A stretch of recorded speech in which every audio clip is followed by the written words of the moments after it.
Alors, je suis à la leçon numéro 18 qui porte sur les notions de classe et d'objet. Dans cette leçon, nous allons étudier les fondements de la programmation orientée objet. Nous allons notamment aborder l'encapsulation, l'héritage, la composition, la définition des opérateurs et la portée des variables. Alors tout d'abord, l'encapsulation. Jusqu'à présent, nous avons étudié les fonctions, nous avons étudié les types de données. En programmation orientée objet, ce qu'on fait, c'est qu'on encapsule les données et les fonctions qui sont applicables à ces données à l'intérieur d'un tout qu'on appelle la classe. Alors les classes, c'est ce qui nous permet de définir des nouveaux types de données qui possèdent des fonctionnalités pour pouvoir traiter, pour pouvoir transformer ces données. Alors, avant d'aller plus loin, il faut définir ce qu'on entend par attribut. Un attribut dans une classe, c'est quelque chose qui existe à l'intérieur de la classe. En fait, un attribut, c'est ce que nous avons précédemment nommé identifieur. Un attribut n'est rien d'autre qu'un identifieur, mais c'est un identifieur qui est défini à l'intérieur d'une classe. De façon générale, quand on a un objet Y qui possède un attribut X, si on veut référer à cet attribut X-là qui est à l'intérieur de l'objet Y, tout ce qu'on a à écrire, c'est Y.X, donc, où Y est le nom de l'objet, le nom de la variable ou l'identifieur qui est associé à un objet d'une certaine classe, et .x, c'est pour dire que x n'existe pas comme ça tout seul, x existe à l'intérieur de y. On a utilisé cette notation dans les leçons précédentes. Par exemple, lorsqu'on a traité des chaînes de caractères, on a appelé des méthodes qui sont associées aux chaînes de caractères en écrivant la variable chaîne de caractères, point, le nom de la méthode. On a fait ça aussi pour les listes, on a fait ça pour les dictionnaires. Et pourquoi est-ce qu'on a fait ça avec toutes ces choses-là? C'est parce que tous les types de données qu'on a étudiés jusqu'à présent ne sont rien d'autre que des classes. Ce sont des classes qui sont prédéfinies dans le langage, donc des classes qui ont été conçues pour nous, pour qu'on puisse les utiliser. Mais dans cette leçon, ce qu'on voit, c'est la syntaxe qui va nous permettre de créer nos propres classes, nos classes spécifiques pour nos applications, pour pouvoir résoudre nos problèmes. Alors, on peut dire qu'une classe constitue un gabarit qui nous permet d'engendrer des objets. Alors, ça, c'est une terminologie qu'on est en train d'établir, qui est importante. Donc, c'est très important que vous portiez attention à cette terminologie parce que tous ces mots-là ont une signification assez précise. Donc, quand on parle de gabarit, c'est parce que la classe, c'est elle qui va permettre de fabriquer des objets de ce type. Alors, si on revient par exemple à ce qu'on a fait avec les listes, la classe liste permet de fabriquer des listes. C'est elle qui permet de fabriquer des listes. Et donc, quand on va créer nos propres classes, il va falloir qu'on définisse des méthodes, c'est-à-dire des fonctions qui vont permettre d'initialiser, de créer des objets de nos classes en question. Alors, l'autre mot qui est important de bien assimiler, c'est la notion d'instance. Donc, Python est un langage qui est orienté objet, c'est-à-dire qu'en Python, tout est un objet. Et les objets sont toujours liés à des classes. Quand un objet est lié à une certaine classe, on dit que l'objet est une instance de cette classe. Alors, par exemple, quand on travaille avec une liste particulière, cette liste est une instance de la classe list. Quand on travaille avec une chaîne de caractères particulière, cet objet est une instance de la classe chaîne de caractères qui, en Python, porte le nom str. Str comme dans string. Alors, une fois qu'on a défini une classe, on peut créer autant d'instances de cette classe que nécessaire pour atteindre nos fins.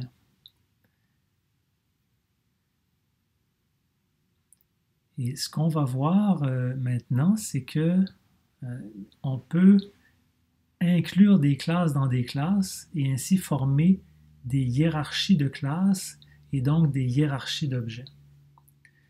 Alors ça touche à la notion d'héritage. Alors qu'est-ce que c'est que l'héritage dans un langage orienté objet?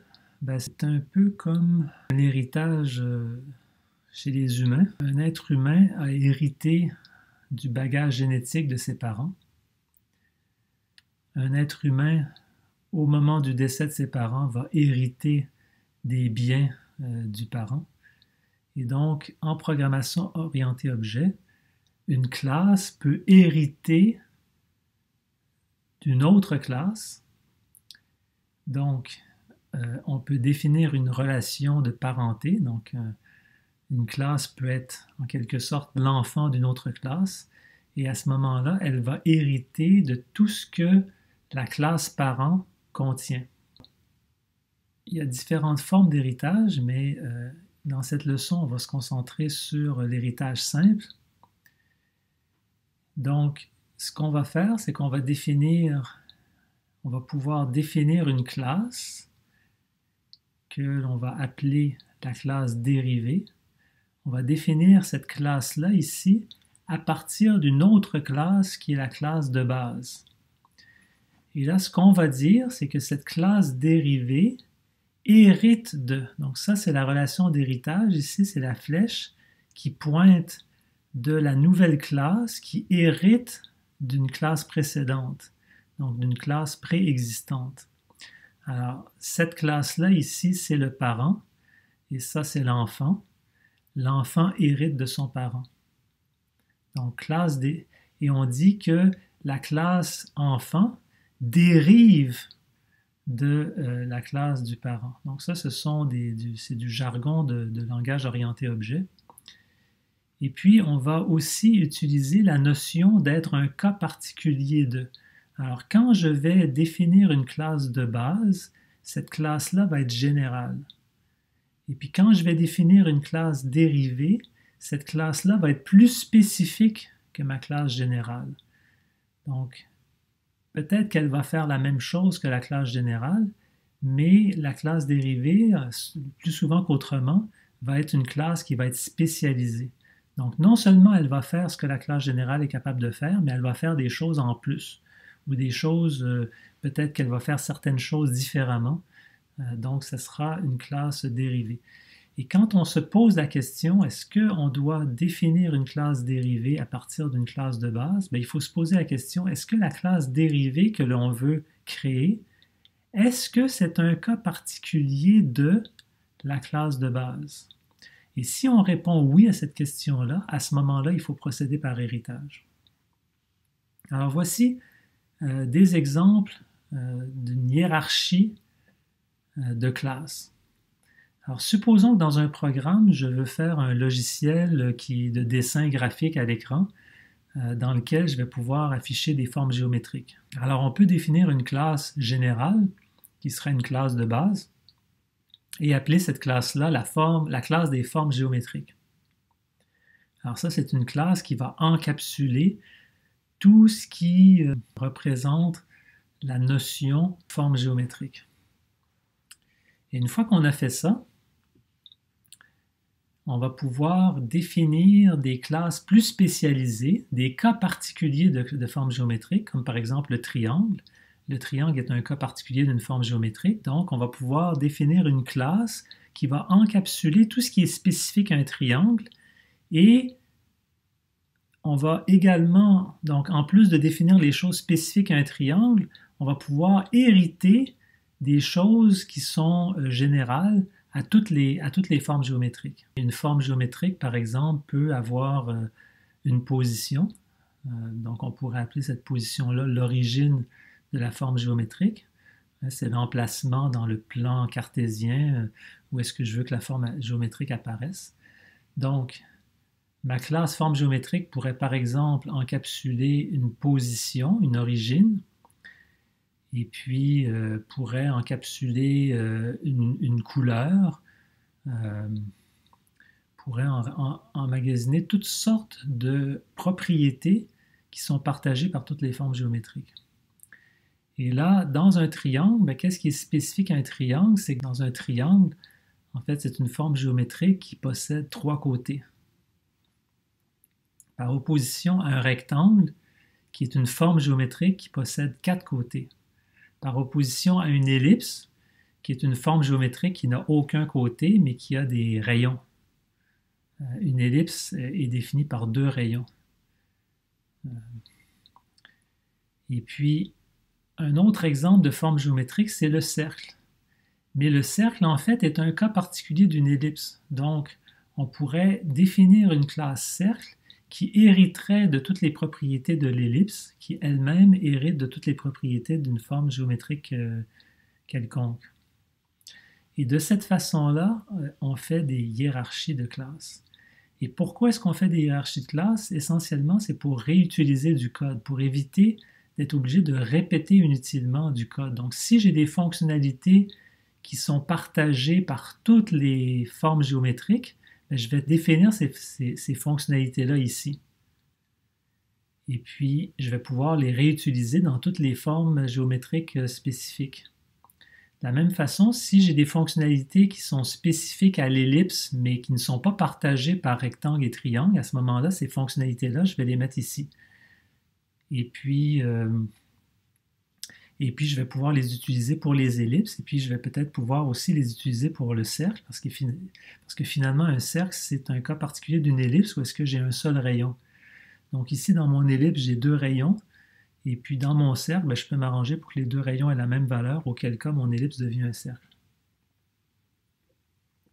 Donc l'idée derrière la programmation orientée objet, c'est la notion de réutilisation du code. Je vais définir des classes qui vont encapsuler des données avec des fonctions dans une entité qui est cohérente et indépendante. Donc ici, c'est les mots-clés importants, cohérence et indépendance. Alors, si je possède une classe qui fait ce que je recherche, je vais simplement réutiliser cette classe-là sans modification. Si dans ma boîte à outils de classe, je trouve une classe qui fait presque ce dont j'ai besoin, mais que cette classe-là n'est pas assez spécialisée, alors je vais pouvoir réutiliser cette classe-là par héritage et je vais changer ou ajouter seulement les choses qui manquent ou qui ne fonctionnent pas comme j'ai besoin qu'elles fonctionnent. Donc ça va m'éviter de tout réécrire. Je vais modifier, je vais changer seulement ce qui a absolument besoin d'être changé pour pouvoir arriver à mes fins. Donc c'est ça l'idée qui est derrière la programmation orientée objet, c'est d'encapsuler les données et les fonctions dans des entités cohérentes pour pouvoir plus facilement les réutiliser plus tard. Bon, alors jusqu'ici, j'ai parlé de notions un peu abstraites. À partir de maintenant, je vais concrétiser les choses dans le contexte du langage Python. Alors, le langage Python définit un énoncé classe qui va permettre de définir une classe. Donc, cet énoncé-là ressemble à l'énoncé à la définition d'une fonction, à l'énoncé def. Donc, j'écris classe, un espace, je vais mettre un identifieur ici qui va identifier le nom de ma classe. Je vais ouvrir une paire de parenthèses et puis terminer par un 2 points. Puis ensuite, je vais mettre plein de choses dans ma classe et tout ce que je veux mettre dans ma classe, je vais l'indenter. Et je vais ajouter ensuite quoi? Je vais ajouter des variables, je vais ajouter des énoncés de façon générale. Donc, ça va être soit des affectations à des variables, soit ça va être des énoncés def que je vais pouvoir mettre à l'intérieur de ma classe. Et ici, ce que je vais mettre entre parenthèses, c'est les classes de base dont j'ai besoin, dont je veux hériter. Alors, quand je définis une nouvelle classe, je ne suis jamais obligé de spécifier des classes de base. Je vais spécifier des classes de base seulement si je veux hériter de ces classes de base. Un détail qu'il ne faut jamais oublier, c'est que quand on exécute l'énoncé classe, ça va produire un objet de type classe. Donc, il existe une classe qui s'appelle classe. Et donc, quand j'exécute l'énoncé classe, ça produit un objet de type classe. De la même façon que quand j'exécute un énoncé def, je produis un objet de type function. Dans mes classes, je vais pouvoir mettre des variables locales à la classe et je vais pouvoir mettre des fonctions locales à la classe.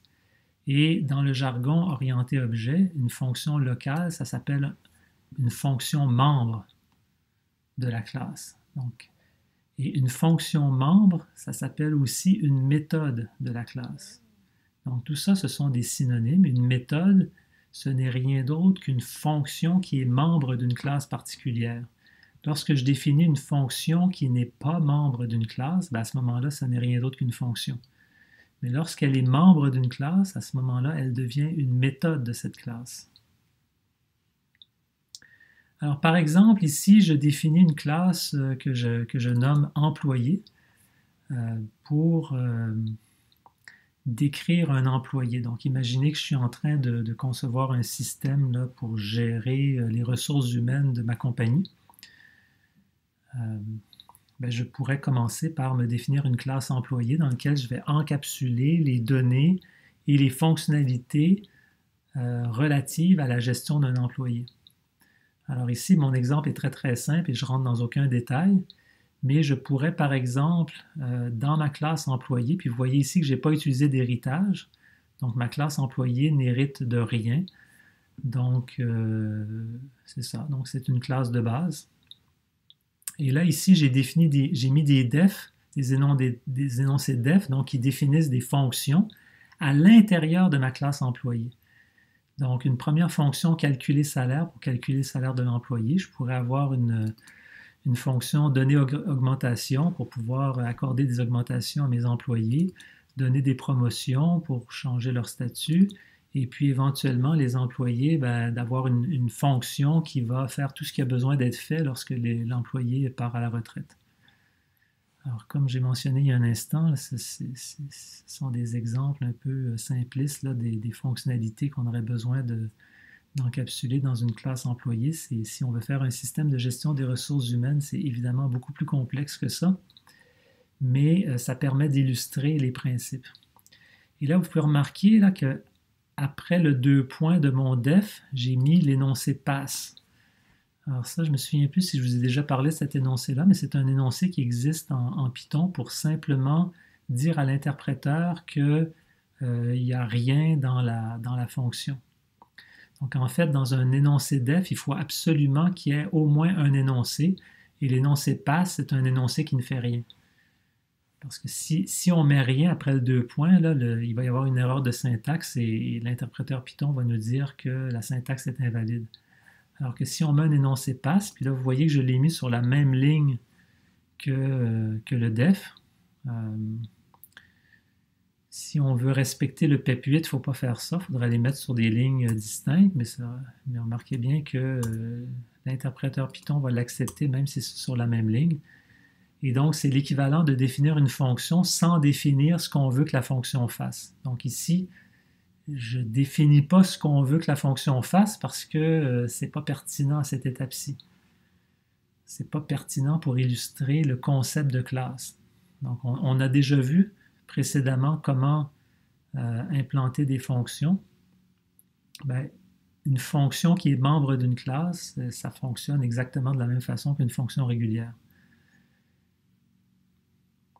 Alors, après avoir défini la classe d'employé, je peux également définir une classe pour une catégorie d'employés particulier. Et donc, je pourrais définir une classe ingénieur.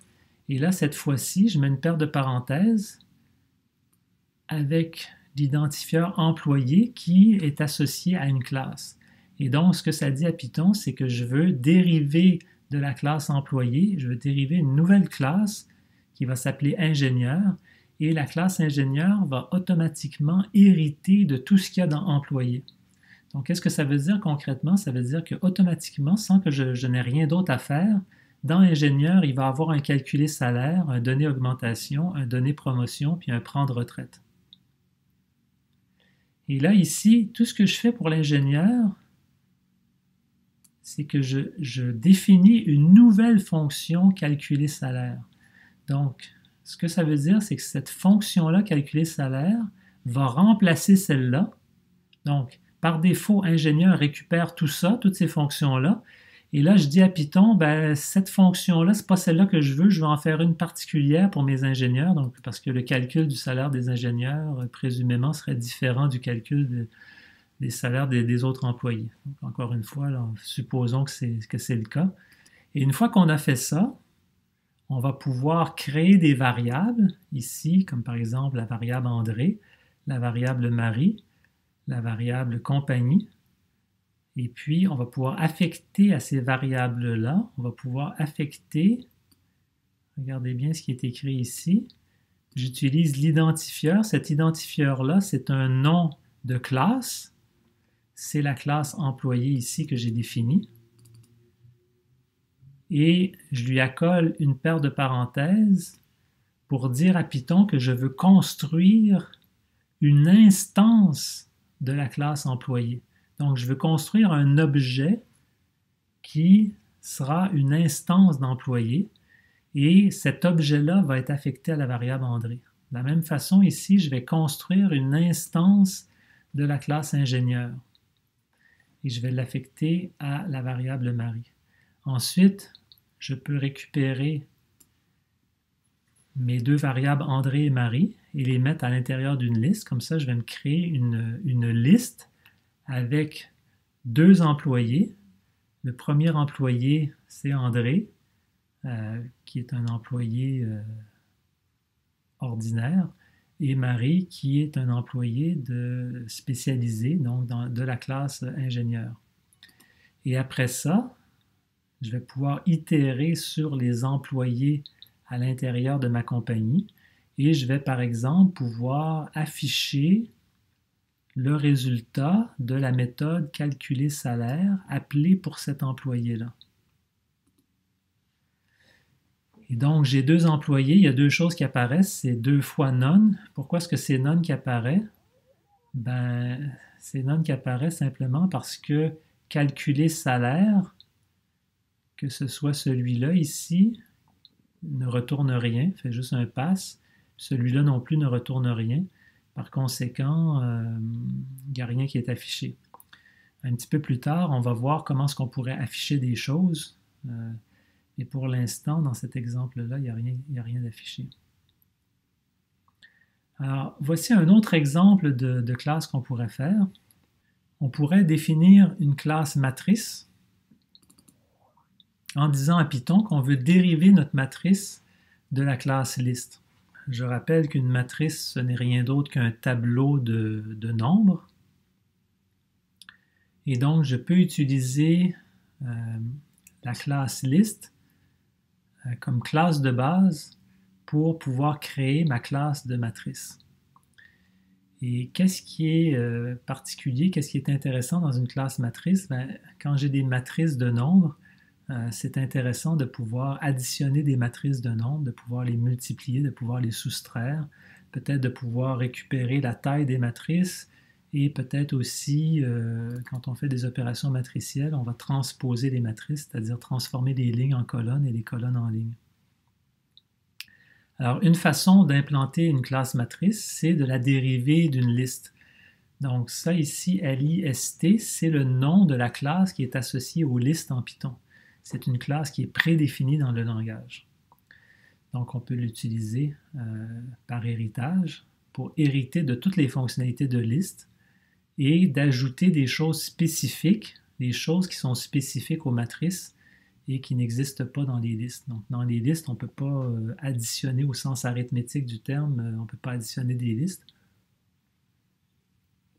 Mais quand on crée des matrices de nombres, ben là, ça fait du sens au niveau arithmétique de pouvoir additionner des matrices de nombres. Alors, de nouveau, je ne prends pas la peine de définir ce qu'il faudrait faire pour pouvoir additionner deux matrices, mais on y reviendra un peu plus tard. Pour l'instant, c'est juste pour illustrer la notion d'héritage. Et donc, je pourrais me créer une liste de listes. Et ici, donc, c'est vraiment une liste de listes. Et chacune de mes listes intérieures, ici, contient deux éléments. Donc ici, en fait, c'est comme si j'avais une liste de deux lignes. La première ligne contient 1, 2 et la deuxième ligne contient 2, 5. Donc ma matrice, en fait, c'est une liste de lignes. C'est comme ça que je décide de coder ma matrice. Ce n'est pas la seule façon d'implanter des matrices, mais c'est une façon simple de le faire. Alors, une fois que j'ai créé ma classe matrice et que j'ai dérivé de la classe liste, ben, je vais pouvoir utiliser toutes les fonctionnalités de liste, y compris le constructeur de liste qui va me permettre d'initialiser ma matrice. Et donc, je peux appeler mon constructeur de matrice en mettant le nom de la classe, puis en lui donnant quelque chose que le constructeur de liste est capable de manipuler. Donc, une liste est capable de se construire à partir d'une autre liste. Et donc, ce que ça va faire, c'est construire en mémoire un objet de la classe matrice qui va encapsuler une liste de lignes telle que je l'ai définie ici.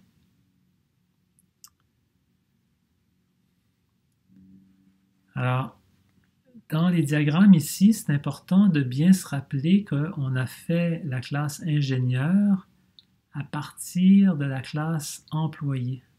On a dérivé les ingénieurs à partir de la notion d'employé.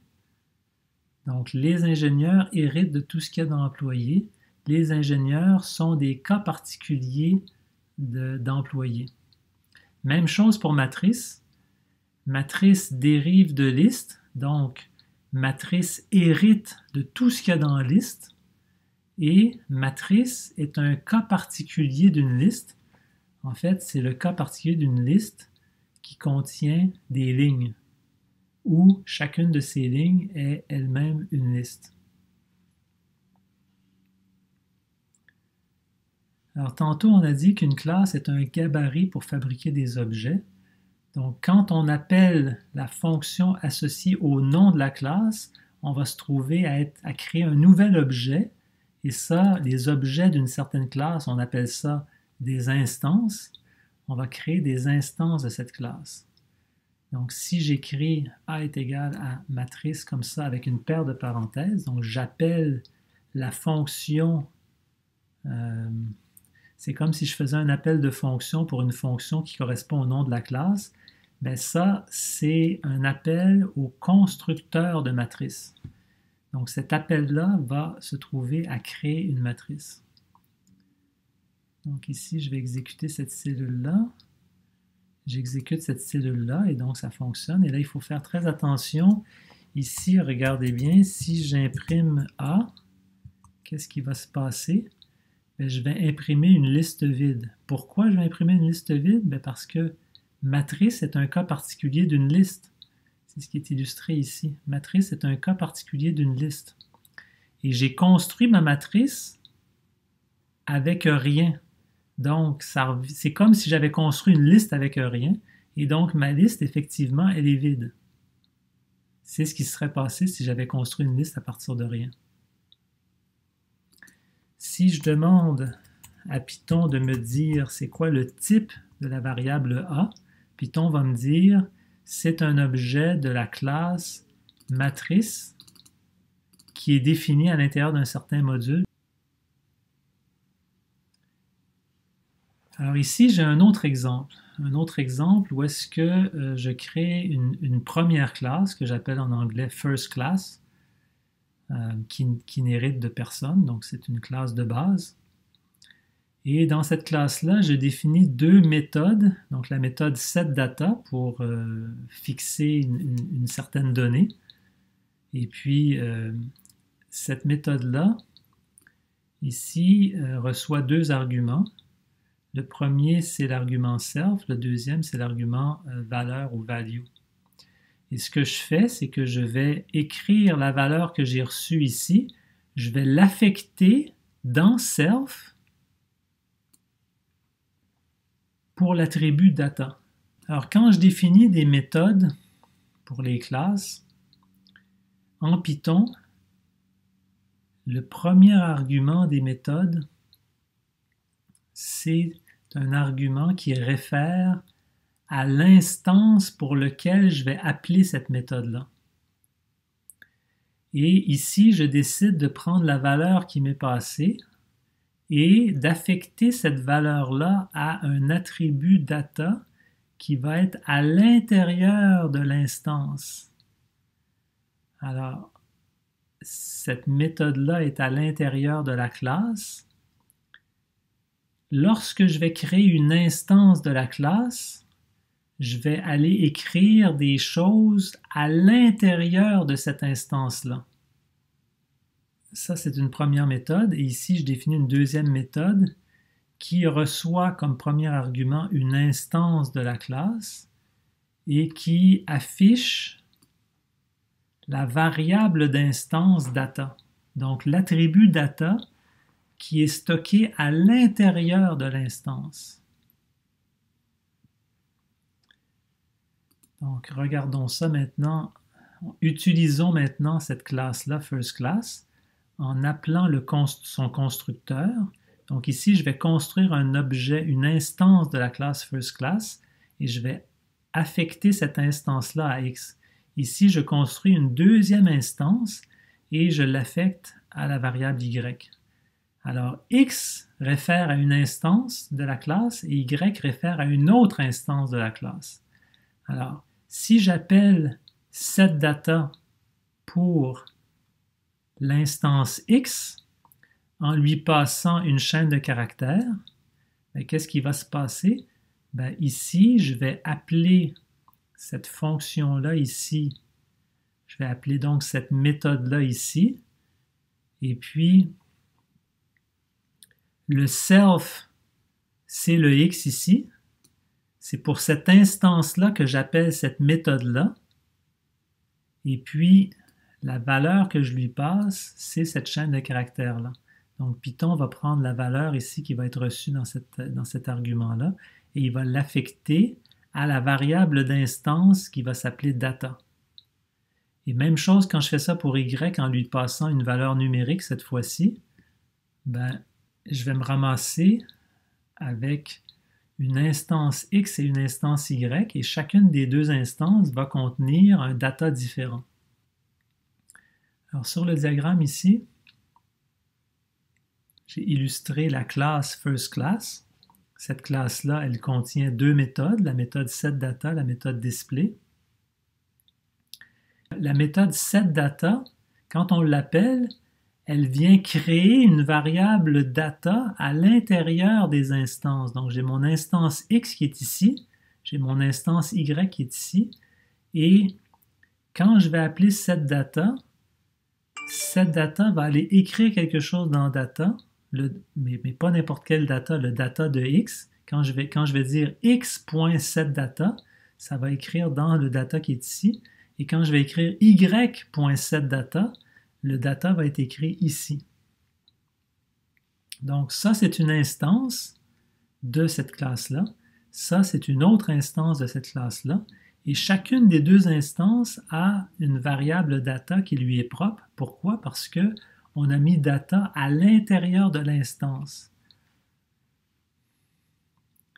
Alors maintenant, si j'appelle x.display et y.display, display nous affiche la valeur du data qui est à l'intérieur de x, puis display nous affiche la valeur du data qui est à l'intérieur de y. Pourquoi? Parce que c'est ce qu'on lui a dit de faire. On lui a dit print la valeur de data à l'intérieur de self.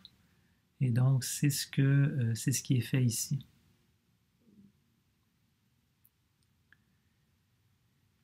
Et maintenant, le data de X valait le roi Arthur, mais si je rappelle une nouvelle fois cette data avec bonjour, ben là, c'est bonjour qui va être affecté à data. Ça ne sera plus le roi Arthur.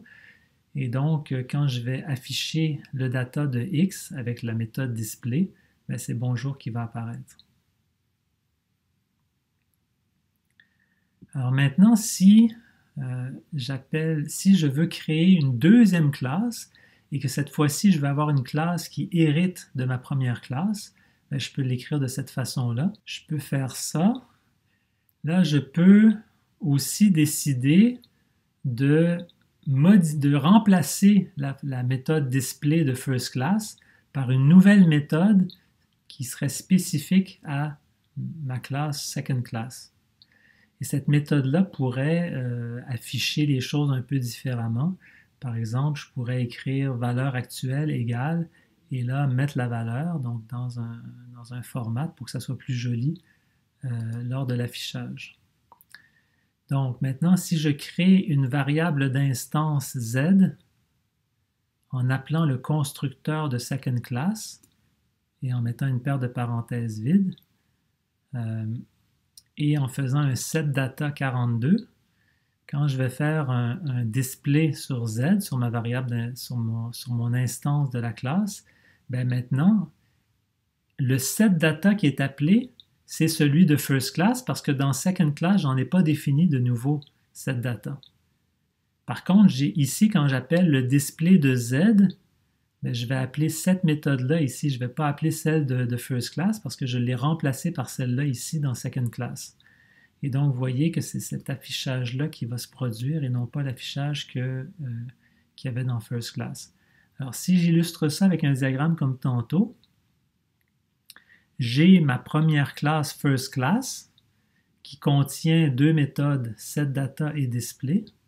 Ensuite, j'ai ma classe second class qui contient une méthode display, mais qui est un cas particulier de first class, donc elle contient aussi un setData parce qu'elle a hérité de setData dans second class.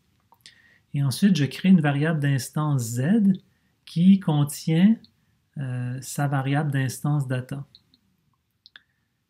Alors, si j'écris dans mon code quelque part z.data, ben, je vais faire référence. Comment est-ce que Python fait pour évaluer cette expression-là ici? Parce que ça, c'est rien d'autre qu'une expression.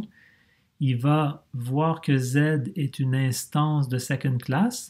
Donc, il va aller fouiller dans Z pour pouvoir trouver le data.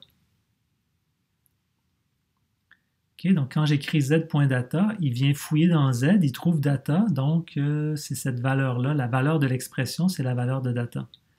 Quand j'écris z.display, qu'est-ce que Python fait?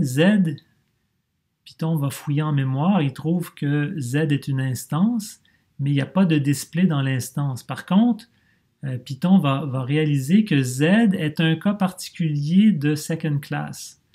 Et donc, il va voir que dans second class, il y a une méthode display. Donc, quand on va écrire ça, c'est le display de second class auquel on fait référence. Et finalement, quand on écrit z.setData, qu'est-ce que Python fait? Python commence par regarder dans Z.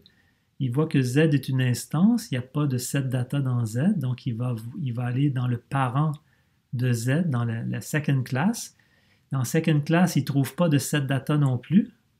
Et donc, mais il voit que second class est dérivé de first class, donc il va remonter dans first class, puis là, il va dire, ah, ok, dans first class, il y a un setData, donc le setData, c'est celui-là que je dois appeler.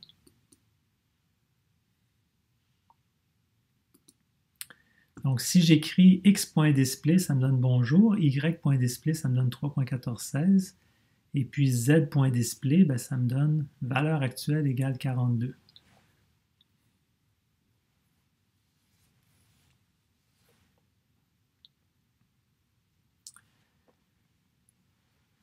Bon, alors maintenant qu'on a appris à définir des classes, on a aussi appris à construire des instances de ces classes-là. on a vu qu'une classe peut hériter d'une autre classe. Maintenant, on va aborder la notion d'opérateur. Donc, les fameux opérateurs qu'on a utilisés jusqu'à présent pour faire des additions, des soustractions, des multiplications, que ce soit sur des nombres, que ce soit sur des listes, des dictionnaires. À chaque fois que Python voit un opérateur dans une expression, en fait, Python va appeler une fonction en lien avec cet opérateur-là. Alors, les opérateurs en Python sont définis par des fonctions qui portent des noms spéciaux, et ces noms-là ont la forme 2 caractères de soulignement, un identifieur suivi de 2 caractères de soulignement. Par exemple, la fonction ici 2 caractères de soulignement add 2 caractères de soulignement, c'est la fonction, c'est la méthode à l'intérieur des classes qui va être appelée lorsque vient le temps d'additionner. Lorsque Python va rencontrer l'opérateur plus dans une expression, il va regarder si dans les opérandes de cet opérateur plus-là, dans les classes des opérandes de cet opérateur-là, s'il existe une méthode add, et si oui, il va l'appeler pour pouvoir exécuter l'addition. Alors, c'est comme ça que dans les classes pour les entiers, on implante, ça a déjà été prédéfini pour nous, pour pouvoir faire des additions d'entiers. C'est parce que dans la classe int qui encapsule les entiers en Python, dans cette classe-là, il existe une méthode qui s'appelle __add __. Et donc, dans nos propres classes, quand on va définir nos propres classes, on va pouvoir définir nos propres opérateurs, donc nos propres fonctions spéciales. La première fonction spéciale qu'on va voir, c'est probablement une des plus importantes, c'est ce qu'on appelle le constructeur. Le constructeur, c'est la méthode d'une classe qui permet d'initialiser une instance de la classe. Le constructeur en Python porte toujours le nom spécial, ici 2 caractères de soulignement, init, 2 caractères de soulignement. Donc à partir de maintenant, quand je vais parler de ces fonctions spéciales-là, je vais cesser de préciser les 2 caractères de soulignement. Je vais simplement dire c'est la fonction init, ou la méthode init de la classe. La méthode init de la classe, c'est la méthode qui permet de construire une instance, donc d'initialiser les instances de la classe. Alors, par exemple, je pourrais faire une classe third class qui hériterait de la classe second class, et je pourrais définir un constructeur dans cette classe-là.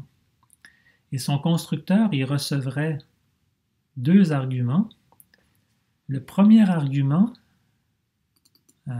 en Python, le premier argument d'une méthode s'appelle toujours, par convention, ça s'appelle self. Donc, on pourrait l'appeler n'importe comment, mais par convention, on appelle toujours le premier argument self, et self, ça fait référence à l'objet lui-même. Donc, quand on appelle une méthode d'une classe, il faut appeler cette méthode-là pour une instance de la classe. La méthode s'applique au cas particulier d'une instance de la classe. Et donc, l'instance de la classe est toujours le premier argument d'une méthode. Et ensuite, je peux avoir d'autres arguments pour passer des valeurs à la méthode en question. Alors ici, je fais un constructeur qui va permettre d'initialiser les objets, les instances de la third class, de les initialiser avec une certaine valeur. Et cette valeur-là, qu'est-ce que je vais faire? Je vais l'affecter à la variable d'instance data. Donc, je vais l'affecter à self.data. Je vais mettre valeur dans self.data. Donc, je vous rappelle que cette variable data, c'est une variable d'instance. C'est une variable qui est définie à l'intérieur de l'instance. Donc, il faut que j'écrive self.data. Si j'écris data, data sans le self, ça veut dire que mon data n'est rien d'autre qu'une variable locale et cette variable-là ne survivra pas après l'appel du constructeur. Si je veux que l'information que j'ai reçue ici, si je veux la conserver à l'intérieur de mon instance, il faut que j'écrive self.data. Et donc, une fois que j'ai défini ce constructeur-là, je vais avoir déjà initialisé ma variable d'instance data avec une valeur lorsque je vais construire mon objet. Donc ici, je vais pouvoir construire mon objet. Au lieu de construire mes objets comme tantôt sans fournir d'arguments, je vais pouvoir construire mes objets avec un argument qui, dans le cas présent, c'est une chaîne de caractères. Et cette chaîne de caractères-là va être associée à mon argument value. Et le self, dans le cas d'un appel au constructeur, c'est que Python va créer un objet en mémoire et Python va automatiquement affecter cet objet-là à l'argument self. Et donc, si j'exécute cette cellule-là, ben, vous voyez que mon display ici, est-ce que c'est le display de first class qui est utilisé? Non, parce que third class hérite de second class, puis dans second class, j'avais défini une méthode display spécifique qui affiche la valeur de data dans ce format-là ici. Et donc, le display qui a été appelé ici, ce n'est pas le display de third class parce qu'il n'y en a pas. Donc, c'est le display de second class.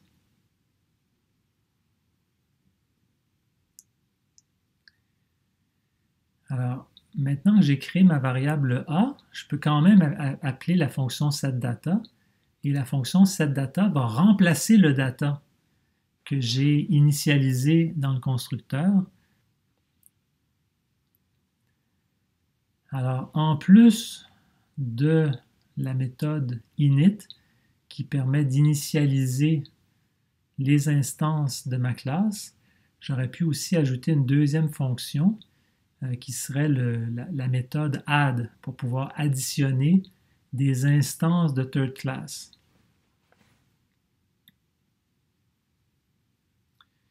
Et donc, dans le cas présent, je définis une méthode add qui, regardez bien ce qu'elle fait, elle va construire un nouvel objet de la classe third class en lui passant quoi? En lui passant le résultat de self.data, okay? Parce que quand je vais additionner, l'addition va se faire pour une certaine instance de ma classe, puis elle va se faire pour un autre objet.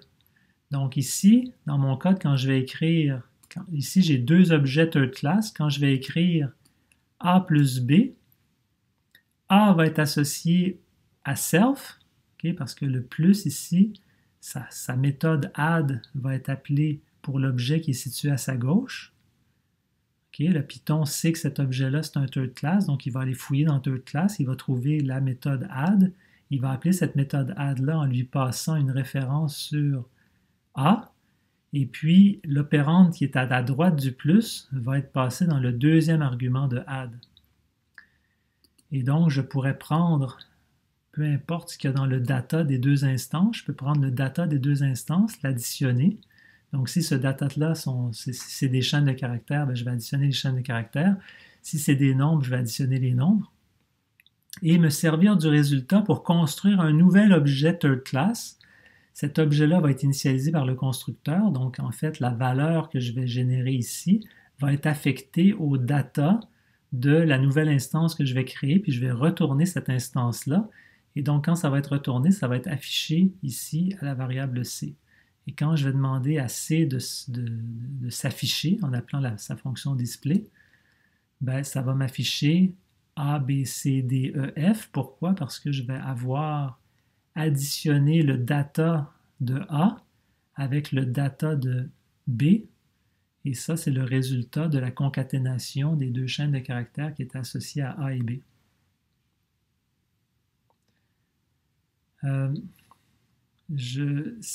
Si vous êtes un peu perdu, rendu ici, dites-vous bien que c'est tout à fait normal. Dans cette leçon, on aborde les notions de classe et d'objet, donc c'est la base, c'est les fondements de la programmation orientée objet. C'est quelque chose de compliqué. Il y a des notions qui ne sont pas évidentes et c'est tout à fait normal que vous n'arriviez pas à tout saisir à la première lecture. C'est important de non seulement écouter cette capsule vidéo, mais la capsule vidéo non plus ne peut pas suffire à tout comprendre en une seule fois. Il va falloir la réécouter plusieurs fois. Il va falloir surtout relire la leçon plusieurs fois pour être sûr de tout comprendre. Et entre les lectures, il ne faut pas hésiter à aller dans le forum de discussion et à poser des questions quand on bloque sur certains détails, quand on ne comprend pas certains mots, quand on ne comprend pas certaines explications. Il ne faut pas hésiter à poser des questions. Mais ceci étant dit, c'est normal que les choses ne soient pas... Il y a beaucoup d'informations à transmettre. Et puis, c'est normal que vous ne puissiez pas assimiler toutes ces informations en une seule fois. Alors, je poursuis. Et là, je vais demander à Python d'afficher avec print l'objet A. Donc, mon objet A ici, c'est un objet de third class. Si je demande à Python de l'afficher, ben Python, il va voir que cet objet-là est un objet de la classe third class qui est à l'intérieur du module main. Donc là, le module main, c'est le module dans un notebook, Jupyter. C'est tout ce qui est à l'intérieur du notebook est à l'intérieur d'un module qui s'appelle main. Mais essentiellement, on n'a pas expliqué à l'interpréteur comment est-ce qu'on veut comment est-ce qu'on veut que print affiche nos objets de la classe third class.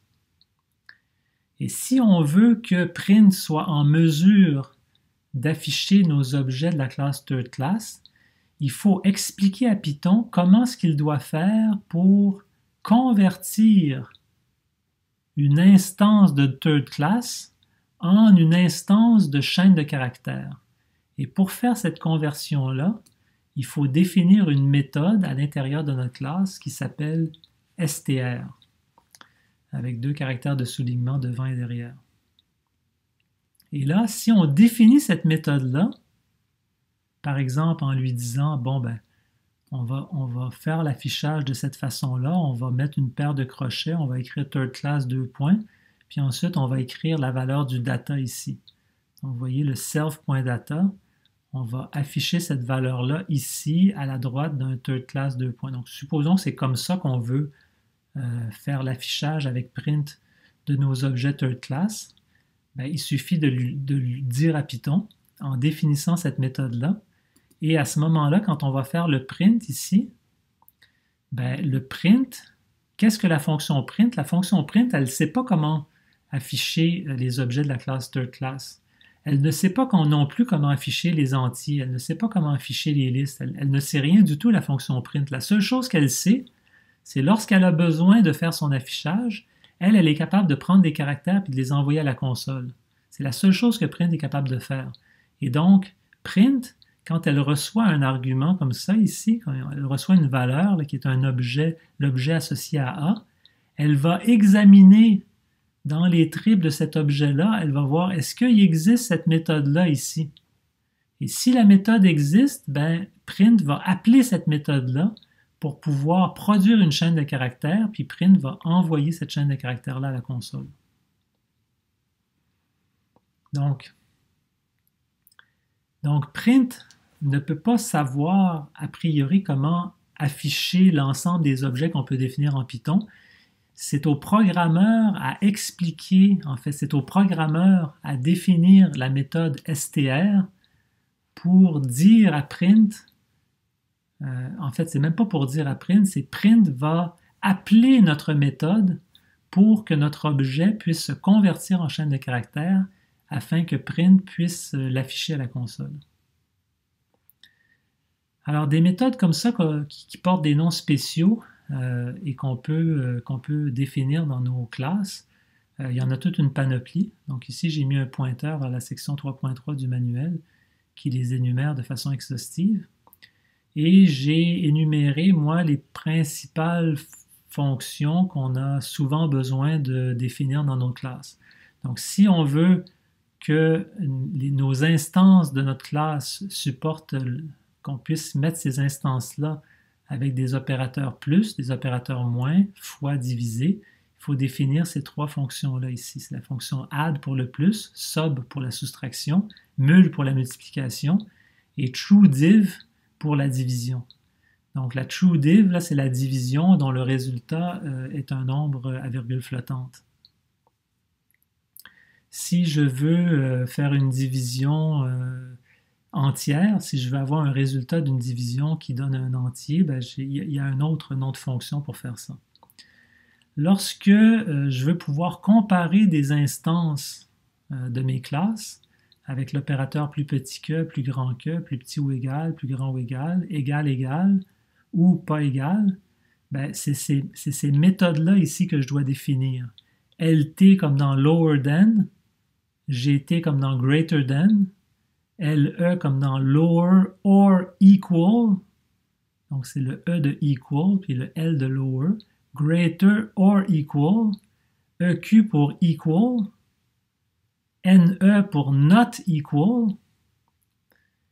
et puis on a vu la fonction init, la méthode init pour construire l'objet, c'est-à-dire initialiser l'objet. La méthode getItem, ça c'est une méthode qu'on doit définir pour implanter l'opérateur crochet. L'opérateur crochet qu'on a vu pour les listes, les chaînes de caractères, c'est l'opérateur de découpage. Bien, en fait, quand Python voit une paire de crochets, en fait, ce qu'il fait, c'est qu'il regarde dans la classe et il cherche pour voir s'il existe une fonction getItem ou une fonction setItem.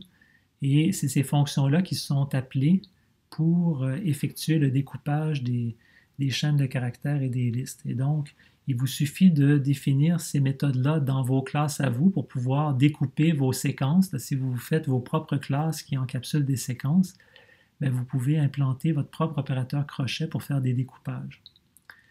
Donc, le getItem, c'est lorsqu'on utilise l'opérateur crochet en lecture. Quand est-ce qu'on utilise ça en lecture? C'est lorsque l'opérateur crochet est utilisé dans une expression qui est à la droite d'un égal.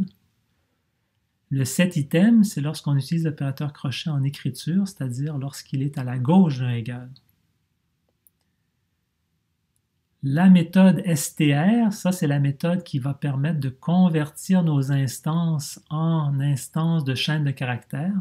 Donc pour pouvoir afficher quelque chose avec print, il faut pouvoir trouver une représentation de nos objets sous forme de chaîne de caractères, parce que print, c'est la seule chose que print sait afficher, ce sont des chaînes de caractères. On a vu la fonction standard len. Comment est-ce que len fonctionne? Ben, c'est pas compliqué. Quand vient le temps de déterminer la longueur d'une liste, la fonction len, qu'est-ce qu'elle fait? Elle cherche à appeler la méthode len des listes.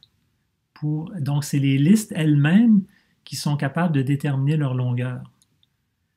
Et pareil pour les dictionnaires, pareil pour les tuples, pareil pour les chaînes de caractères. C'est à l'intérieur de toutes ces classes que on définit une méthode len avec deux caractères de soulignement avant et après. Et la fonction standard len, elle va appeler cette méthode-là pour faire le travail. De façon très similaire, il y a une méthode aussi qui s'appelle bool. Bool, c'est lorsque vient le temps de convertir une instance d'une classe en type booléen. Donc, si on veut savoir si l'instance elle est vraie ou elle est fausse, ben, Python va pouvoir le faire si je définis cette méthode-là ici dans ma classe. Donc, ça sera à moi à déterminer qu'est-ce qui correspond à quelque chose de vrai, puis qu'est-ce qui correspond à quelque chose de faux.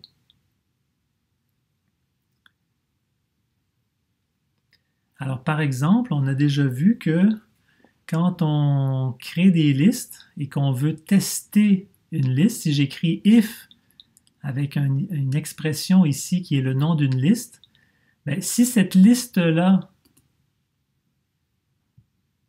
si la liste va être vraie si elle contient quelque chose. Et elle va être fausse si elle ne contient rien. Donc, je peux écrire if list.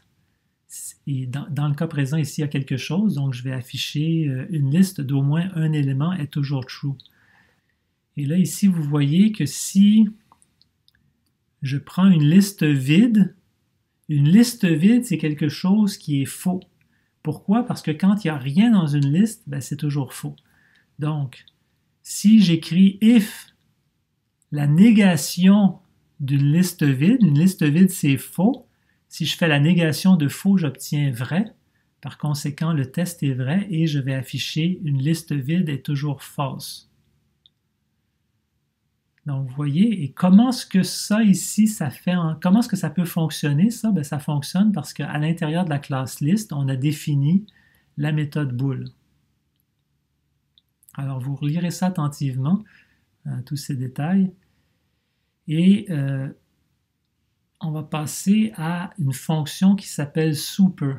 Quand on dérive des classes d'une autre classe, donc par exemple ici, j'ai créé une classe Tata qui hérite de la classe Toto. Donc Tata est un cas particulier de Toto. Le parent de Tata, c'est la classe Toto. Vous voyez que ici, dans Toto, j'ai défini une fonction func, puis dans Tata, j'ai défini une autre fonction func. Alors, si j'appelle pour une instance de Tata, si j'appelle la fonction func, ben c'est celle-là qui va toujours être appelée.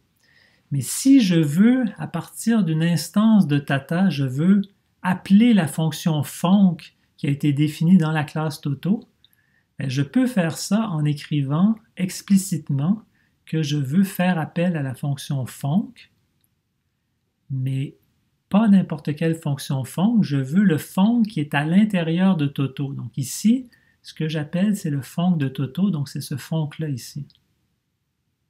Okay, donc ça, je peux faire ça. Puis là, je vais être obligé de passer manuellement une instance de Toto. Donc je peux passer self, ici le self que j'ai reçu ici, qui est une instance de Tata. Donc, puisque ma classe Tata est un cas particulier de Toto, ça veut dire qu'il existe, à l'intérieur de Tata, il existe un objet Toto.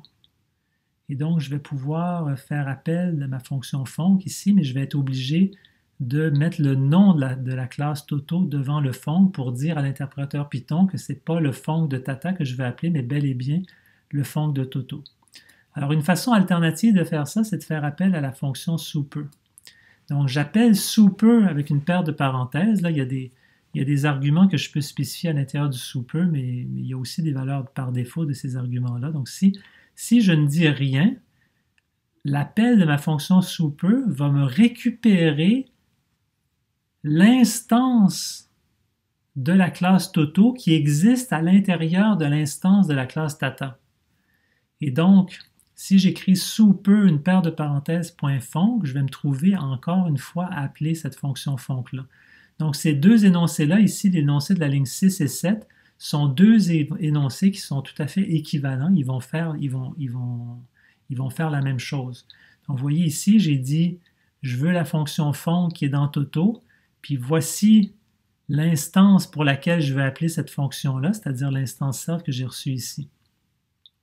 Si je fais appel à super, ben super va me retourner une référence sur le self de la classe parent. Donc là, ici, je suis dans Tata. La classe parent de Tata, c'est Toto.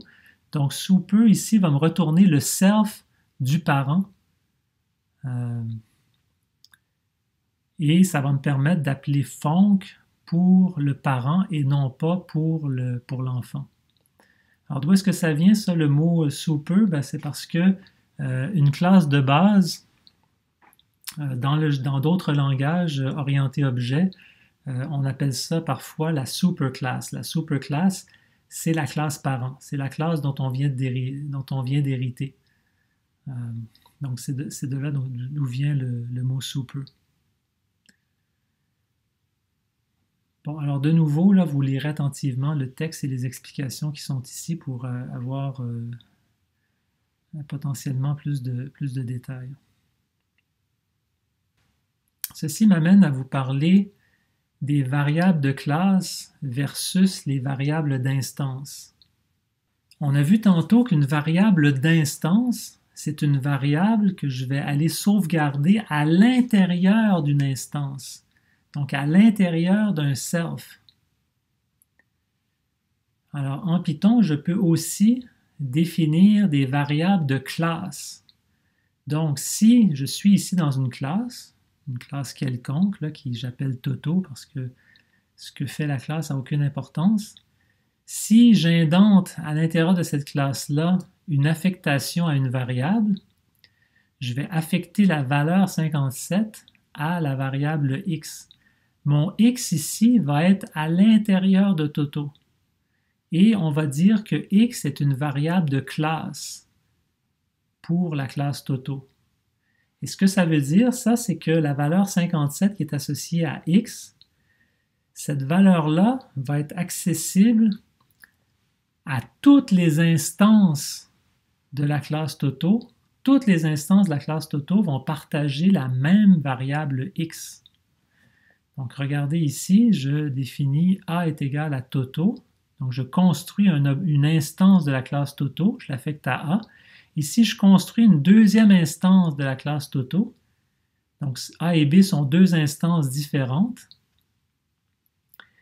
Et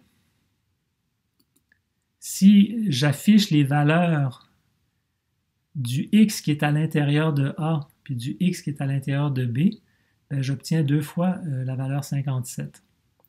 Si j'écris Toto.x égale à 23, ben, ça va changer les x à l'intérieur de mes deux instances. Pourquoi? Parce que ma variable de x est une variable de classe et la variable de classe est partagée par toutes les instances de la classe en question.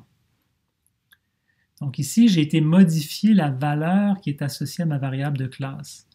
Si je vais écrire 99, je vais affecter ça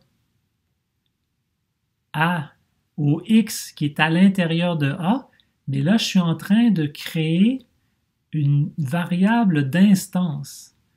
Là, je suis en train de créer une nouvelle variable A.x qui va cacher le Toto.x. Donc, le Toto.x va continuer à exister. Donc, le B, lui, le B.x, il n'a pas changé, c'est encore 23. Mais maintenant, j'ai créé une nouvelle variable en écrivant A est une instance, instance.x, puis j'affecte quelque chose là-dedans, donc je crée une variable d'instance. Mon A.x devient maintenant une variable d'instance, alors qu'avant, mon A.x faisait référence au x qui est défini dans la classe Toto. Donc, il faut bien faire cette distinction entre les variables d'instance et les variables de classe. Donc ici, je définis ma classe Toto de nouveau. J'écris x est égal à, je lui affecte une chaîne de caractères quelconque. Je définis mon constructeur. Dans mon constructeur, je reçois un argument ici x. Cet argument x-là, qu'est-ce que c'est? C'est une variable locale à mon constructeur. Donc, les arguments sont toujours des variables locales. Donc, c'est des variables là, qui vont disparaître quand mon constructeur aura fini son exécution. Et donc, je peux prendre cette valeur de x-là que j'ai reçue en argument ici, et je peux l'affecter à une variable. Ça, ici, c'est une variable d'instance. C'est une variable x qui est à l'intérieur de self. Donc, cette variable-là va rester tant que self existe. X dans self va exister, puis il aura la valeur de ma variable locale x ici que j'ai reçue en argument. Et donc, si je décide ensuite de mettre une méthode affichée qui fait un print du x qui est en instance versus le x qui est en variable de classe, et que j'exécute ça ici pour ces différents cas particuliers-là, regardons ce que je vais obtenir. Ici, je crée une instance de la classe Toto en passant la valeur 25 au constructeur de Toto. Donc, 25 arrive à x. 25 est affecté dans self.x. OK? Et quand j'appelle A.affiché, ben, ça ici, c'est le 25 que j'ai passé à mon constructeur ici.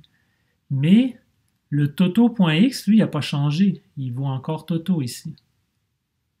Par contre, dans B, si je lui dis Toto de... Puis là, au lieu de passer un nombre, je passe une chaîne de caractères, c'est cette chaîne de caractères-là qui va être affectée à ma variable d'instance. Et donc, vous voyez que le spam ici a été affecté à la variable d'instance et la variable de classe, elle est partagée par toutes les instances de la classe et donc elle est différente.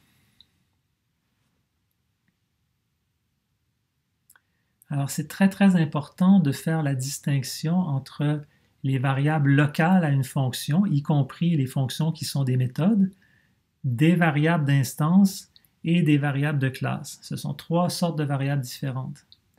Et toutes ces variables-là peuvent porter le même nom si c'est évidemment pas une bonne idée parce que si vous faites ça, vous tendez à augmenter la confusion possible pour le lecteur humain.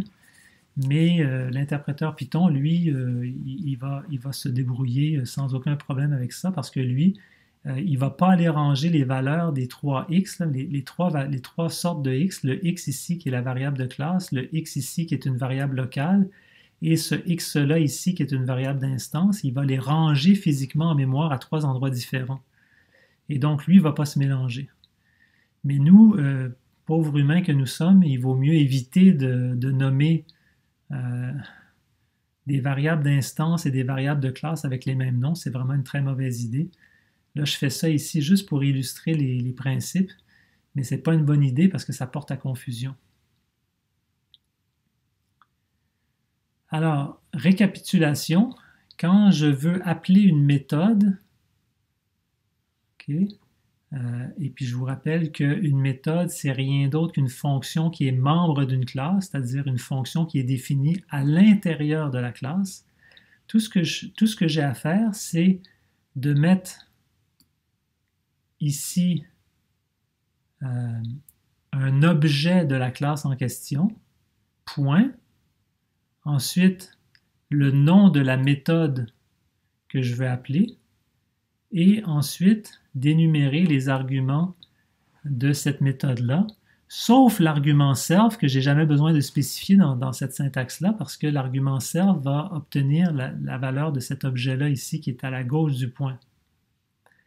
Et l'alternative que je peux toujours faire pour appeler la même méthode, c'est d'écrire le nom de la classe, point, le nom de la méthode, et là, il faut que je lui donne une instance, donc il faut que je lui passe un objet qui est une instance de la classe avec les arguments de la méthode en question. Donc ici, quand j'utilise cette syntaxe-là, il y a un argument de plus là, dans ma méthode, et cet argument-là, il est ici, il est à la gauche du point. Si je mets un nom de classe ici, à ce moment-là, il va falloir que je mette un nom d'instance ici pour pouvoir appeler ma méthode. Récapitulation pour la portée des variables. Donc, dans un programme Python, j'ai des variables globales qui sont globales à l'intérieur d'un module. J'ai des variables locales qui sont locales à l'intérieur d'une fonction, peu importe que cette fonction-là soit une méthode ou pas. J'ai des variables de classe qui sont des variables locales à l'intérieur d'une classe et j'ai des variables d'instance qui sont des variables locales à l'intérieur d'une instance, donc qui sont stockées dans l'instance. Les variables de classe sont stockées dans la classe, les variables locales sont stockées temporairement au moment de l'exécution de la fonction, puis ensuite elles sont jetées. Les variables globales sont stockées à l'intérieur du module. Donc un module en Python, c'est également un objet, c'est également une classe. Donc les variables globales ne sont rien d'autre que des variables qui sont définies à l'intérieur de l'objet module correspondant. Alors ici, c'est vraiment un exemple très tordu où est-ce qu'on fait exprès d'utiliser tout le temps la variable x à toutes les sources possibles et imaginables. Donc ici, j'écris un x égale à 11 qui est pas indenté du tout. Donc ça, c'est quelque chose qui est à l'intérieur du module courant. Donc c'est une variable globale, c'est accessible à partir de partout. Là, je définis une fonction f1 et je fais référence à une variable x. Puisqu'il n'y a pas de variable x définie dans f1, ben, cette référence-là, elle va accéder à la valeur de x, qui est la variable globale. Si jamais j'ai déjà défini une variable ici à l'intérieur de ma fonction, donc ce x-là est une variable locale à l'intérieur de la fonction, donc c'est une variable qui n'existe que pendant l'exécution de cette fonction-là, puis dont la valeur disparaît dès que la fonction a terminé son exécution. Et si je fais un print de x, c'est pas ce x-là qui va s'afficher, c'est bel et bien le x qui est le plus proche, c'est-à-dire le x qui est défini dans la fonction, c'est lui que je vais afficher. Si je définis une classe et que je définis une variable globale à l'intérieur de cette classe-là, donc cette variable-là, elle existe. Tant que la classe existe, la variable va exister. Et elle existe à l'intérieur de ma classe. Donc pour faire référence à cette variable-là, il faut que j'écrive c.x. Ou encore, il faut que j'écrive self.x. Hein, donc vous voyez ici, j'ai fait référence à c.x, donc le nom de la classe point le nom de la variable. Et c.x, c'est pas la même chose que x. Ici, ce x-là, c'est le x qui est en variable globale ici. c.x, c'est la variable de classe. Et si je veux accéder, ici j'ai une fonction qui vient définir une variable locale, x, mais qui définit aussi une variable d'instance, une variable x à l'intérieur de l'instance. Et donc, ça ici, je fais référence à la variable globale. Ici, je fais référence à la variable de classe. Puis ici, je fais référence à la variable d'instance. Et donc, voilà, si j'exécute tout ça, ça va m'afficher ces valeurs-là. Et donc, assurez-vous que vous comprenez bien pourquoi est-ce que c'est ces valeurs-là ici qui sont affichées par ces énoncés-là et que ce n'est pas autre chose. Ceci m'amène à la notion importante d'itérable et d'itérateur. Dans les leçons précédentes, notamment quand on a parlé des boucles, par exemple, on a beaucoup fait mention des objets itérables. Alors, qu'est-ce qui fait qu'un objet est itérable? Eh bien, c'est pas compliqué. C'est si dans la classe de l'objet, il existe certaines méthodes, alors les objets de cette classe-là vont être itérables. Et les méthodes qui doivent être définies pour rendre les objets itérables, c'est d'une part la méthode iter et d'autre part la méthode next. Alors, la méthode iter doit retourner un objet qui possède une méthode next. Et donc, plus souvent qu'autrement, la façon d'implanter ça, c'est d'avoir une méthode iter qui va simplement retourner self, donc qui va retourner l'objet lui-même. Donc, quand on fait une classe itérable, on va avoir une méthode iter qui va retourner l'instance de la classe qui va pouvoir ensuite servir pour itérer, qui va pouvoir servir d'itérateur pour pouvoir itérer sur la séquence d'éléments qu'on veut produire avec cette classe-là. Alors par exemple, ici, j'ai défini une classe que j'ai appelée générateur de carrés, et c'est une classe qui va permettre de générer une séquence de nombres entiers au carré qui va commencer par l'argument deb et qui va se terminer par l'argument fin. Alors ici, j'ai un constructeur qui reçoit donc un début et une fin, et j'ai tout simplement deux méthodes, une méthode iter qui retourne l'instance elle-même, et la méthode next qui va regarder est-ce que la valeur actuelle, la prochaine valeur que je dois générer qui correspond à la variable d'instance val, est-ce que cette variable-là, elle est égale à la variable d'instance fin? Si oui, je vais mettre fin à l'itérateur, et pour mettre fin à l'itérateur, il faut soulever une exception. Donc, on n'a pas encore vu comment fonctionnent les exceptions, mais on va le voir dans une leçon subséquente. Mais pour l'instant, la seule chose à noter, c'est qu'un itérable va terminer son itération avec une exception de type stop iteration. Et donc, si on n'a pas atteint la fin de notre séquence, on va incrémenter notre valeur et on va retourner la valeur au carré. Et donc, de cette manière-là, on peut faire des classes d'objets qui sont itérables. Alors, si j'exécute ça, je vais pouvoir ensuite me servir d'une instance de la classe générateur de carrés. Ici, j'en construis une avec un début à 1 puis une fin à 5. Et je peux m'en servir dans une boucle for comme d'un objet itérable et afficher la valeur à chaque fois. Donc, à chaque itération, je vais afficher 1 au carré, 2 au carré, 3 au carré, 4 au carré, 5 au carré. Et là, ça s'arrête à 5. Alors, les objets itérables, ce ne sont pas des objets magiques, ce sont simplement des instances de classes qui possèdent certaines méthodes, la méthode iter et la méthode next. Alors, on a déjà vu ce qu'on a appelé les fonctions génératrices qui permettent de faire essentiellement la même chose de ce qu'on vient faire. On pourrait définir ici une fonction génératrice qui porterait le nom générateur de carré avec un argument deb et un argument fin. Et on pourrait utiliser un yield.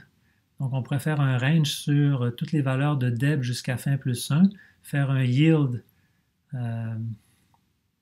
sur la valeur de i au carré, et ça reviendrait exactement au même. Alors évidemment, les fonctions génératrices, c'est un cas particulier des classes d'objets itérables. Donc, on peut toujours faire une fonction génératrice, mais lorsqu'on veut faire des choses vraiment sophistiquées, on peut utiliser des classes pour pouvoir faire des classes d'objets itérables de la même façon qu'on fait des fonctions génératrices. Et les fonctions génératrices, en fait, sont des cas particuliers de classes itérables. L'autre notion importante sur laquelle je vais attirer votre attention, c'est ce qu'on appelle les objets fonctions. Donc, qu'est-ce que c'est qu'un objet fonction? En fait, c'est une instance d'une classe qui possède une certaine méthode. Et cette méthode-là s'appelle la méthode call. Donc, call comme dans appel. Donc, qu'est-ce que c'est qu'une fonction? Une fonction, c'est une instance d'une classe, de la classe function, et cette classe function possède une méthode call qui permet d'exécuter le corps de la fonction. Mais en fait, on peut créer des classes qui possèdent la méthode call et ça va nous permettre d'appeler les instances de notre classe, ma classe, exactement avec la même syntaxe qui est utilisée pour appeler des fonctions. Alors ici, si je construis un objet de la classe ma classe, je l'affecte à la variable f, je vais pouvoir écrire f de 1, 2, 3 et cette syntaxe-là, cette expression-là ici, va provoquer l'appel de la méthode call pour l'instance de ma classe. Et là, j'ai 3 arguments positionnels qui vont tous aboutir dans mon argument étoilé ici. Et quand je vais afficher les arguments que j'ai reçus, on voit que les 3 arguments positionnels sont effectivement associés à l'argument étoilé, puis qu'on n'a aucun argument nommé dans cet appel-là. Ici, j'ai un autre appel, donc je vais pouvoir appeler mon objet f, qui est une instance de ma classe, je vais pouvoir l'appeler avec ces arguments-là, et ça va fonctionner avec la mécanique des appels.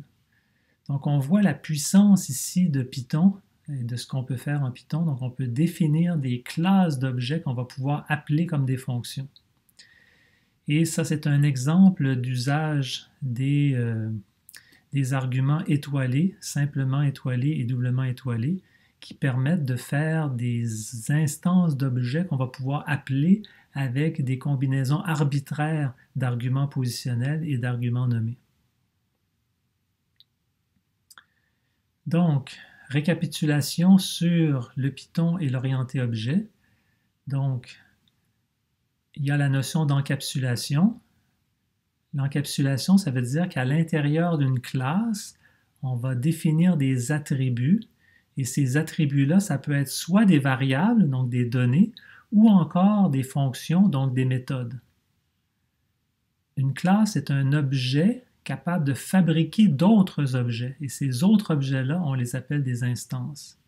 Une instance possède tous les attributs de sa classe, mais peut aussi posséder d'autres attributs, et on a appelé ça les variables d'instance. On a vu la notion d'héritage, donc une classe peut hériter les attributs d'une autre classe, et la notion de polymorphisme, on ne l'a pas encore vue, en fait, on va la voir dans une leçon subséquente. Je veux revenir encore une fois sur la relation est un cas particulier de, parce que c'est ce que le mécanisme d'héritage permet de faire. Lorsqu'on a envie de créer une nouvelle classe et que cette nouvelle classe-là est un cas particulier de une ancienne classe qu'on possède déjà, à ce moment-là, il faut utiliser le mécanisme de l'héritage. Et si on n'est pas capable de raisonnablement dire que la nouvelle classe est un cas particulier d'une ancienne classe, à ce moment-là, il vaut mieux éviter de faire appel au mécanisme de l'héritage. Et donc, un exemple de ça, c'est qu'on peut considérer construire une espèce de pizzeria virtuelle en combinant différentes classes. Alors, tout d'abord, je peux me faire une classe employé pour les employés de ma pizzeria, un peu comme on avait fait dans un exemple précédent. Donc, mes employés, je peux avoir un constructeur, je peux initialiser mes employés avec un nom, donc une chaîne de caractères qui donne leur nom, et puis un argument qui va fixer le salaire de l'employé. Et donc, cette chaîne de caractères nom-là, ici, je vais l'affecter à une variable d'instance qui va porter le même nom. Donc, self.nom, ça va être le nom de l'employé. Et même chose pour le salaire, l'argument reçu dans mon constructeur, la valeur du salaire, je vais l'affecter à une variable d'instance que je pourrais appeler self.salaire. Ensuite, je pourrais avoir une méthode augmentée qui permettrait d'augmenter le salaire. Donc, par exemple, ça pourrait être augmenter le salaire d'un certain pourcentage. Donc, si ma méthode reçoit, je ne sais pas moi, 10%, ben, à ce moment-là, on augmenterait le salaire. Donc, on va prendre la variable d'instance salaire, puis on va lui additionner le salaire fois le nombre de pourcents qu'on a reçu divisé par 100. Et ça va nous donner le nouveau salaire de l'employé. Ensuite, quand vient le temps de faire travailler l'employé, donc on peut avoir une méthode pour faire ça. Donc, bon, c'est un exemple virtuel. Donc, ce qu'on va faire, c'est qu'on va simplement afficher à la console le nom de l'employé, ici, en récupérant son nom dans la variable d'instance self.nom, et on va dire que l'employé fait des choses. Donc, quand il travaille, ben, il fait des choses. Et puis, on peut définir une méthode str pour convertir les employés en chaîne de caractères. Donc, quand on va afficher un employé à la console, on va l'afficher entre plus petit et plus grand. On va mettre employé 2 points, nom égale le nom de l'employé, virgule, salaire égale le salaire de l'employé. Et ici, c'est les valeurs qu'on passe à la fonction format, c'est les deux variables d'instance nom et salaire.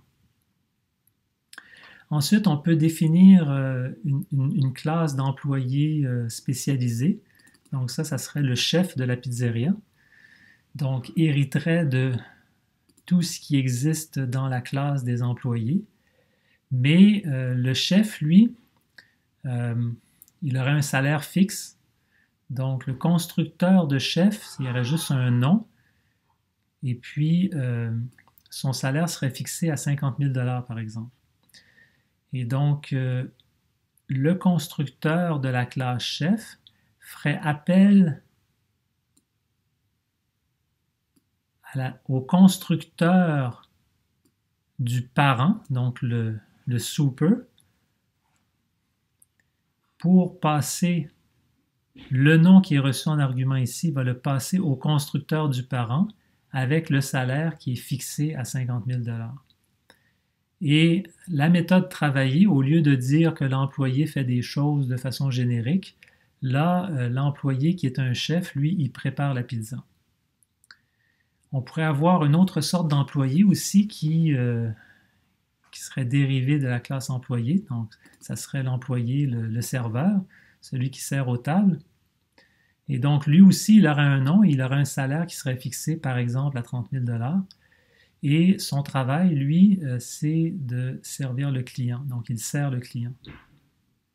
Et finalement, on pourrait définir un autre employé spécialisé, mais celui-là, en fait, ça serait un robot pizza. Il faut être dans l'air du temps.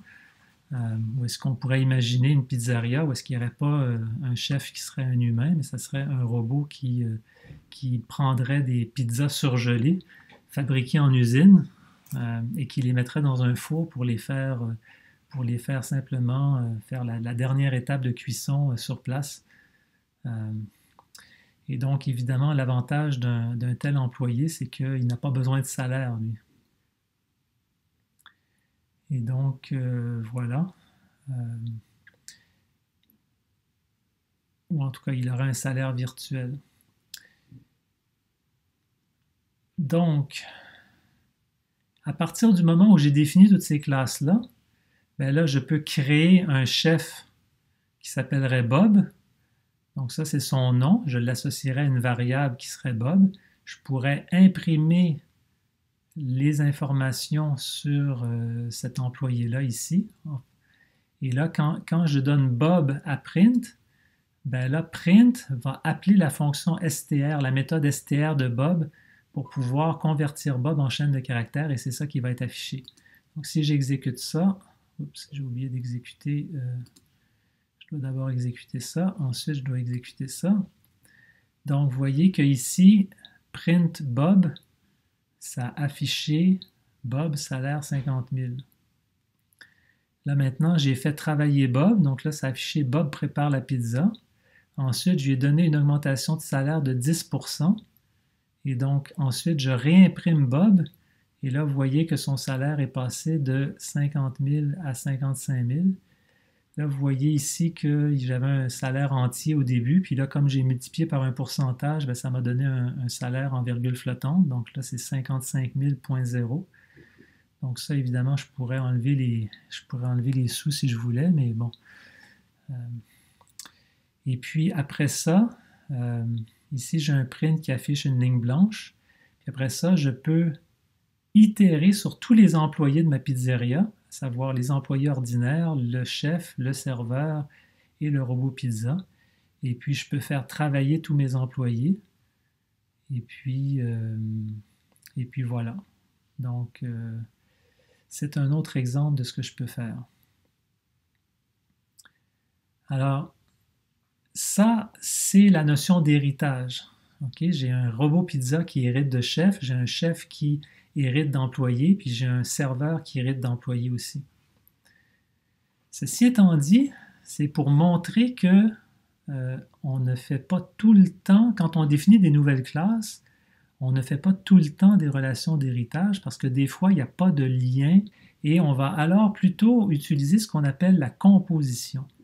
Donc, quand on utilise la relation de composition, c'est parce qu'on a une classe d'objets qui va contenir des objets d'autres classes. Par exemple, quand on va être rendu à faire une classe pour notre pizzeria, une pizzeria, de toute évidence, ce n'est pas un employé, donc on ne doit surtout pas dériver une pizzeria de la classe employé.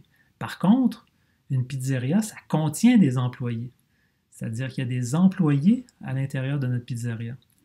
Et puis, dans notre pizzeria, il y a peut-être d'autres choses, comme par exemple, il y a peut-être un four à bois pour faire cuire nos pizzas. Et puis, éventuellement, dans notre pizzeria aussi, on aimerait ça qu'il y ait des clients qui entrent dans la pizzeria pour passer des commandes. Et donc, pour poursuivre notre exemple de pizzeria, on pourrait définir une classe client qui n'hérite de rien. Donc, on définirait un constructeur pour le client. Donc, le constructeur recevrait simplement un nom qu'on affecterait à une variable d'instance. Et puis, le client pourrait passer une commande et il passerait la commande à un serveur. Et donc, le client devrait dire au serveur ce qu'il veut commander. Et puis, éventuellement, le client aurait une méthode de paiement Et cette méthode de paiement-là se ferait au serveur. Ensuite, on pourrait définir une classe four qui n'hérite de rien, parce qu'un four, c'est un four, et ce n'est pas un cas particulier d'autre chose. Et notre four, il n'aurait qu'une méthode, ça serait la méthode cuire. Et puis cette méthode-là, ben, en fait, afficherait le four est en train de cuire. Et finalement, dans notre pizzeria, on pourrait avoir un constructeur qui nous construit une pizzeria. Et puis notre constructeur pourrait créer une variable d'instance avec un serveur. Donc supposons qu'on a une toute petite pizzeria avec un seul serveur. Et on aurait un seul chef derrière le comptoir qui préparerait les pizzas et qui les mettrait dans le four. Et puis dans notre pizzeria, évidemment, on aurait un four. Et donc, on créerait une variable d'instance pour chacune des sortes d'objets dont on a besoin. Et on initialiserait ces variables d'instance-là avec des objets de chacune des classes correspondantes. Pour passer des commandes dans la pizzeria, ben, on commencerait par recevoir le nom d'un client, on créerait un client. Ce client-là, on lui ferait passer une commande à un serveur. Le chef travaillerait pour préparer la pizza, pour préparer les ingrédients de la pizza et les mettre dans le four. Ensuite, le four va faire son travail de cuire la pizza. Et après ça, le serveur va faire son travail de servir le client. Et éventuellement, quand le client a fini de manger sa pizza, le client ferait un paiement au serveur. Donc ça, c'est une simulation de notre pizzeria. Et graphiquement, ça pourrait ressembler à la chose suivante. Donc on a une classe employé, on a une classe chef qui est dérivée de la classe employé par une relation d'héritage. On a la classe serveur qui est également dérivée de la classe employé par une autre relation d'héritage. Et là, en programmation orientée objet, quand on fait des diagrammes comme ça, là, on utilise ce genre de flèche-là pour désigner la relation d'héritage. Donc une flèche avec un triangle ici qui est ouvert, qui est blanc, qui est creux. Notre robot pizza est dérivé de chef. Par contre, on a une pizzeria qui est composée. Donc ça ici, c'est le symbolisme pour représenter la relation de composition. Notre pizzeria est composée d'un four, d'un robot pizza, par exemple, et d'un serveur. Donc, c'est une pizzeria moderne qu'on est en train de construire ici. Elle est composée d'un four, d'un robot pizza et d'un serveur. Et puis, elle dépend de clients qui doivent entrer dans la pizza et passer des commandes. Donc, voilà ma simulation ici. Je peux créer un objet pizzeria, appeler cet objet-là restaurant, et puis ensuite, on aurait un client Gérard qui se présente à la pizzeria pour passer une commande. Et puis éventuellement, il y aurait une cliente Justine qui se présenterait passer une autre commande, etc. Et on servirait comme ça tous les clients qui se présentent dans notre pizzeria. Alors, ceci conclut ce que j'avais à vous dire dans un premier temps pour introduire la notion d'objet et de classe. On va revenir plus à fond sur la programmation orientée objet dans une leçon subséquente. Et pour l'instant, ce qui est important, de vous rappeler, ce sont les choses suivantes. Donc, tout d'abord, le Python est un langage qui est orienté objet. C'est un langage orienté objet pur dans le sens où tout ce qu'on manipule en Python est toujours une instance d'une classe. Il y a toujours des classes derrière chacun des objets. Une classe, qu'est-ce que c'est? C'est quelque chose qui permet d'encapsuler des données avec les méthodes, on peut aussi dire les procédures, qui sont utiles pour traiter ces données-là. Et donc, les classes, ça permet de simplifier l'usage des fonctions parce que là, les fonctions sont liées intimement aux données et donc ça facilite grandement l'usage de ces fonctions-là et ça facilite également la réutilisation du code. L'héritage permet de spécialiser le comportement des objets. Donc, on va construire des hiérarchies de classes de classes d'objets plus ou moins spécialisées. Et on peut également faire appel à la composition. La composition, ça permet de réunir différentes sortes d'objets pour en créer d'autres. Et donc, on va revenir sur tout ça avec plus de détails encore dans une leçon subséquente. Alors, merci de votre attention et à la prochaine.